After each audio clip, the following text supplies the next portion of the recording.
வைக்கிறேன் என்கிறது புத்தகம். தலை குனிந்து பார், உன்னை தடம் புரட்டி போடுகிறேன் என்கிறது செல்போன். நான் அலைபேசியை அதிகமாக பயன்படுத்தினேன். அப்போதுதான் எனது அம்மா இது ஒரு தவறான பழக்கம் என்பதை அடிக்கடி அறிவுறுத்தினார். எனக்கு அலைபேசியில் கதைகள் பார்ப்பதற்கு பிடிக்கும். நான் என்ன செய்ய என்று கேட்டேன். அப்போதுதான் இந்த புத்தகத்தை எனது பிறந்தநாள் பரிசாக தந்தார். இந்த புத்தகத்தின் பெயர் பஞ்சதந்திர கதைகள். இது எனக்கு மிகவும் பிடித்த புத்தகம். ஏனென்றால் இது என்னுடைய பிறந்தநாள் பரிசாகும். இதில் உள்ள கதைகள் என்னை மகிழ்ச்சி அடைய வைக்கின்றன. நீதி கதைகள், விலங்குகள், பறவைகள் மூலமாக கருத்துக்களை சொல்கின்றன.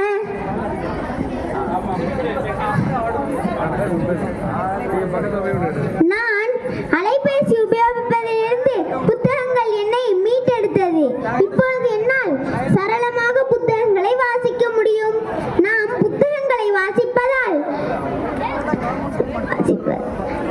அறிஞர்களின் அறிவுரைகளை தெரிந்து கொள்ளலாம். மூத்தோர் சொல்லும் முதிர்நெல்லி கனியும் முதலில் கசக்கும், பிறகு இனிக்கும். அதே போலவே அனைத்து புத்தகங்களும். இன்றைய புத்தக வாசிப்பாளர்கள் நாளைய தலைவர்கள். நூலகம் ஒரு அறிவு சுரங்கம். அதில் உள்ள புத்தகங்கள் அறிவு பெட்டகங்கள்.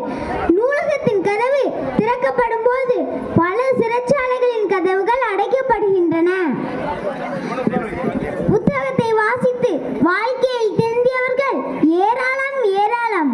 Today's reader are tomorrow's leader என்பது ஒரு ஆங்கில பழமொழி ஆகும். இன்றைய வாசிப்பாளர்கள் நாளைய தலைவர்கள் என்பது உண்மைதானே? எங்கள் வீட்டில் அமரர் கல்கி அவர்களுடைய சிவகாமிய சபதம் என்ற புத்தகத்தை எனது அம்மா வாசிப்பார். அவர் வாசிக்கும் பொழுது சில சமயங்களில் சிரித்த முகத்துடனும் சில சமயங்களில் அழுவதையும் நான் கவனித்திருக்கிறேன்.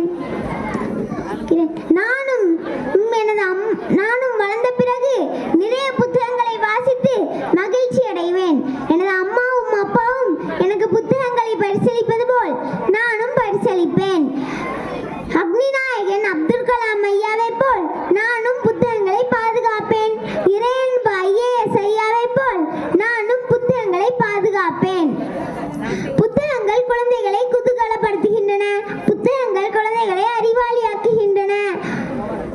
ஒவ்வொரு குழந்தைகளுக்கும் புத்தகங்களையும் நூலகங்களையும் அறிமுகம் செய்ய வேண்டும். இளைய தலைமுறை புத்தக பிரியர்களாக இருப்போம் என்று கூறி எனது உரையை முடித்துக் கொள்கிறேன். நன்றி, வணக்கம். புத்தக கண்காட்சியின் கொள்கையை